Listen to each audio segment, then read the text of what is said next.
Salutations, crustaceans. I have come from the distant past, so far in the past that it's actually the future. I am here to evaluate your tools of rock. Ah, this one looks adequate. Let us evaluate.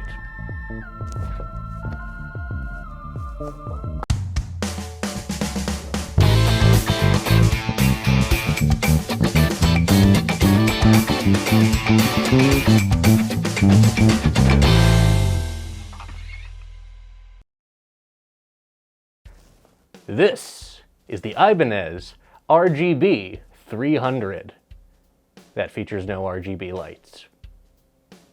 Lost opportunity, Ibanez. This is a almost faithful reissue of the Ibanez EX bass from the late 80s and early 90s, which featured very similar styling, though I'm not sure if they had the shark tooth inlays like this one. I did see some models with triangular inlays similar to that of a Rickenbacker, and then I saw ones with dots. So if you have any more information on these basses, or at least the original ones, leave a comment down below. Now, Ibanez didn't really do much of a launch for this bass. There was a few announcements on the internet, and then these silently launched in September. In regards to availability, I haven't really seen much. I ordered this one off of Thomann, which is a European retailer, and I got this for $320. Now, Thomann usually has a flat-ish shipping fee, so I usually don't take shipping into account when I'm calculating the price. I ordered two other Harley Bentons as well, so the total cost for shipping I believe was around $60 or $70, something like that, for all three instruments. So overall, I didn't pay over $350 for this instrument. Whereas the originals featured a rosewood fretboard and a basswood body, this one actually has a poplar body and a jatoba fretboard. And this fretboard also has these nice shark tooth inlays, though if you look closely, the cutouts for the inlays are sloppy in some areas, and the inlay itself doesn't really fit uniform to the cutout. Small details like that, but again, it's a $320 instrument, so keep your expectations at $320. Now, two finish options are available for the Ibanez RGB300. You have this flat blue and a flat black. In regards to the finish quality, it's not terrible. You do feel some uneven surfaces in terms of the finish smoothness, where some parts are rougher than others, but overall, for a cheap instrument, this isn't bad looking. For electronics, this bass features the Ibanez Dynamics P and J bass pickups. I believe these are passive pickups, and it's paired with an Ibanez 2-band preamp. Really need to fix this table. The bridge is nothing special. It's just a standard style bridge with a black finish. Okay. So we've gone over the specs of the bass behind this cat's tail, but how does it play? You curious about that? Mwah. Yes, you're very cute. Mwah. Okay. I guess we can't play the bass. Okay, review over. Bye, guys. So, how does it sound? You guys know what you need to do. Go ahead and pinch that like button so my hand will turn back to normal.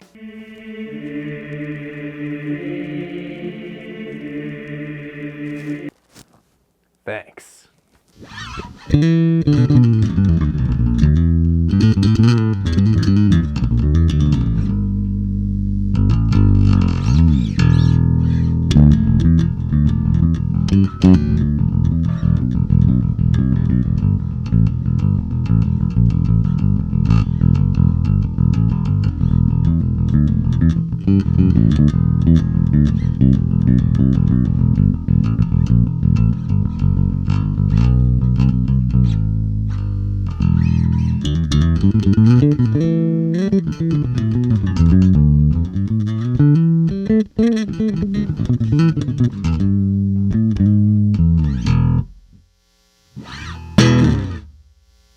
Whew, this thing is hot. Not literally, this thing is room temperature, but the pickups are very, very hot. So this is with the preamp with everything at 50%. That is the knob at 50%, the middle spot half. Let's go ahead and turn the preamp down and explore this in more detail.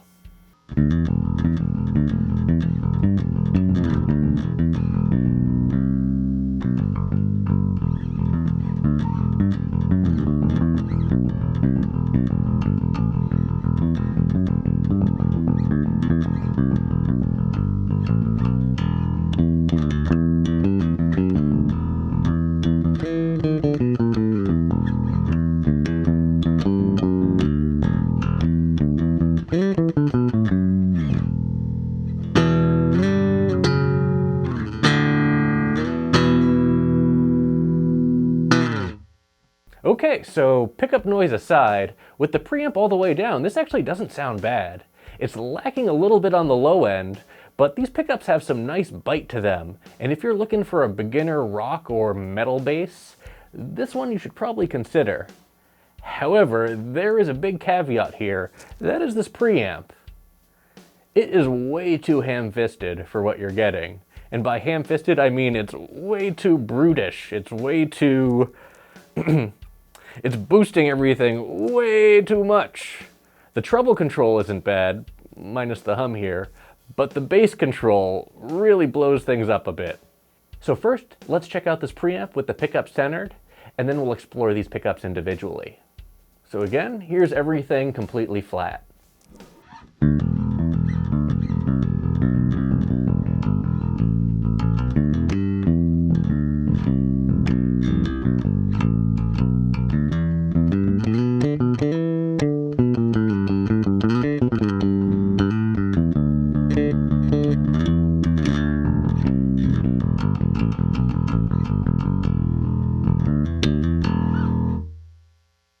As you can see, I'm a little bit out of my element here with the whole metal thing, but I'm trying for you.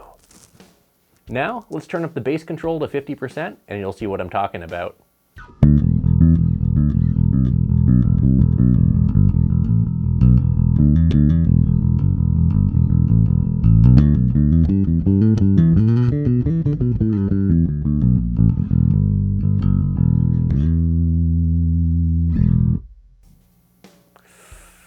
That's a bit much. And that's at 50%. Here's it at 100.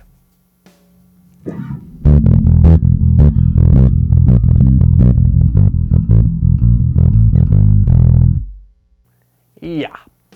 No.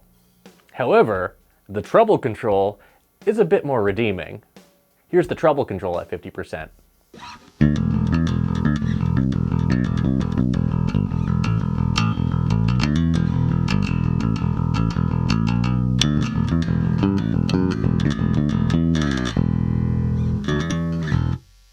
Yeah, so minus the really loud hum, this doesn't sound bad with the treble control up at 50%. Let's bring it up to 100. Ooh.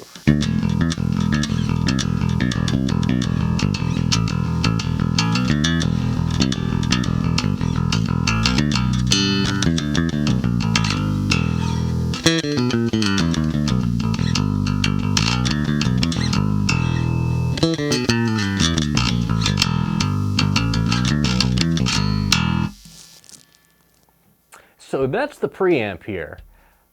I'm not a fan of this preamp. I think that this bass should have had a volume tone setup and would have been a lot more appropriate with a pickup similar to that of like, a Geezer Butler or something. If they put more of the money into this bass, into the pickups, and just scrapped the preamp entirely, I feel like this would be a much better instrument out of the box. The pickups, though not terrible, are a bit noisy. Now, I recently purchased a power conditioner for my amp setup, and that's eliminated some noise in some circumstances. However, with this bass, it's just as noisy, with or without the power conditioner. Now, let's check out these pickups individually. Here is the P-bass pickup over in the neck position. Now note, P-bass pickup, dead quiet. It's this J that's the noisy one. Oh!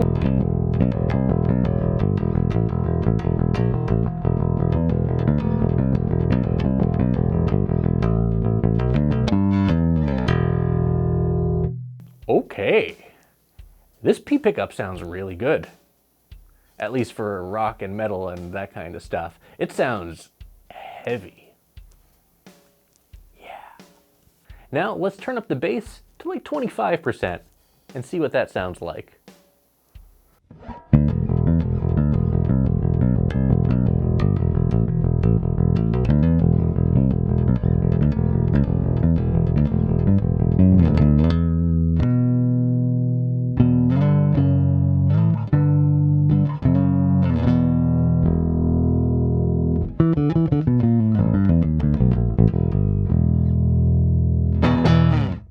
Now, let's turn the treble control up to 50% and see what we get out of that.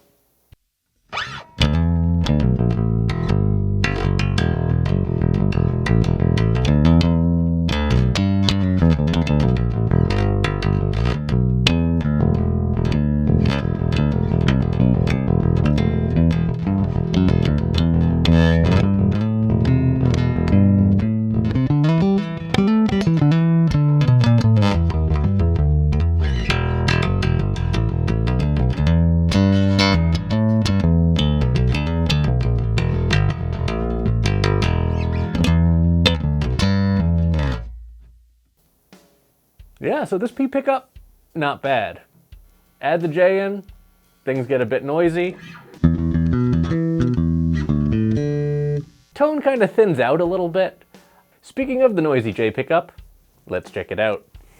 Ooh, that's a spicy meatball here.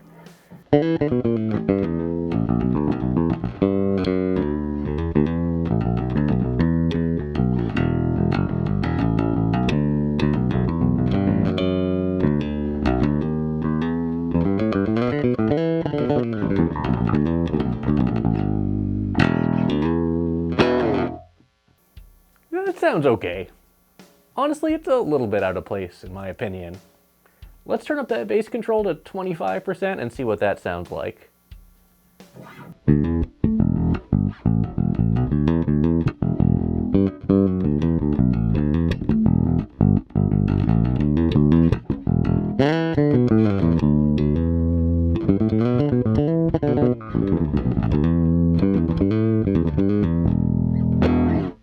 Now let's add a little bit of treble.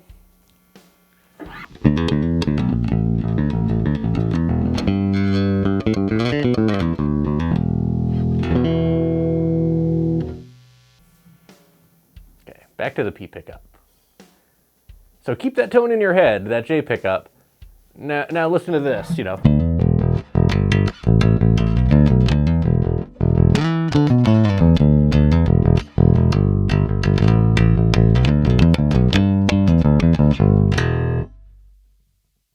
Oh yeah, that sounds good. Now I know you're probably not wondering, how does she slap?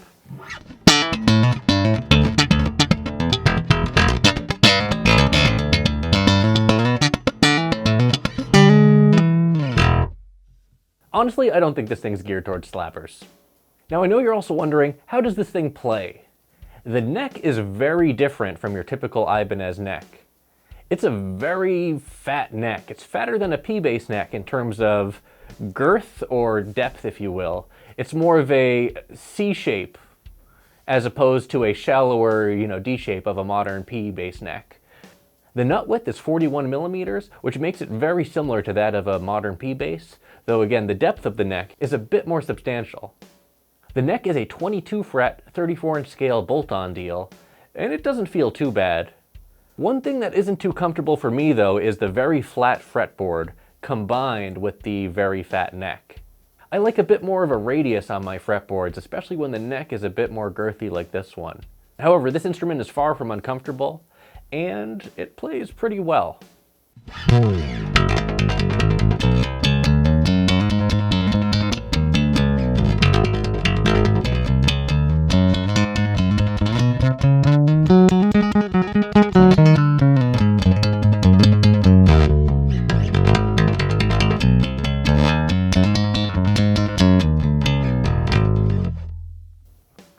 Okay. So here are my final thoughts on the Ibanez RGB300. Its construction isn't bad, but it's a little bit rough around the edges. The neck, though not terrible, is kind of uncomfortable in my opinion.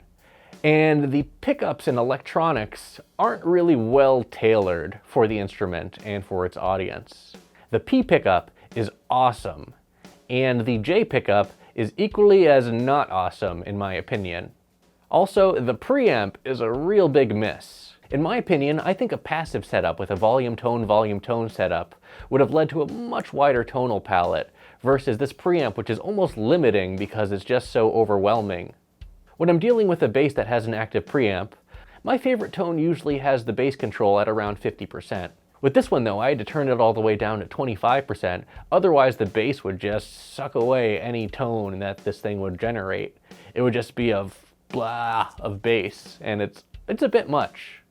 This bass is definitely targeting a niche audience of old school rockers, and honestly, I'm not sure if it's going to live up to the expectations of the past models, which a lot of people have fond memories of. In regards to this being more of a beginner instrument, I think that Ibanez offers a wide variety of instruments to choose from in this price range.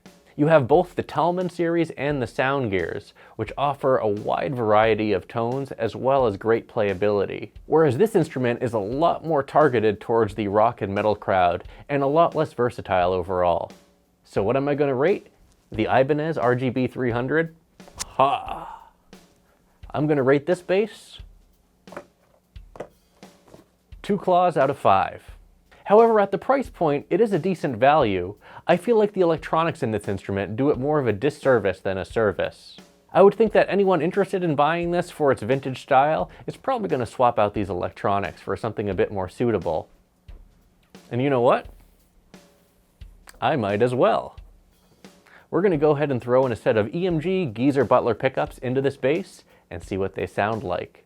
We're going to completely ditch the preamp and go fully passive with a volume tone setup. That'll be for an upcoming video, so be sure to subscribe. So just like the likes of the Eastwood EB1, this is targeting a very specific niche audience. Can you get a better bass for the money? Yes. Will that deter people who want something exactly like this? No. Well, that's it for this video. Thanks for watching, everyone. Be sure to like, subscribe, join our Discord, and leave a comment down below and let me know what you think about the Ibanez RGB300.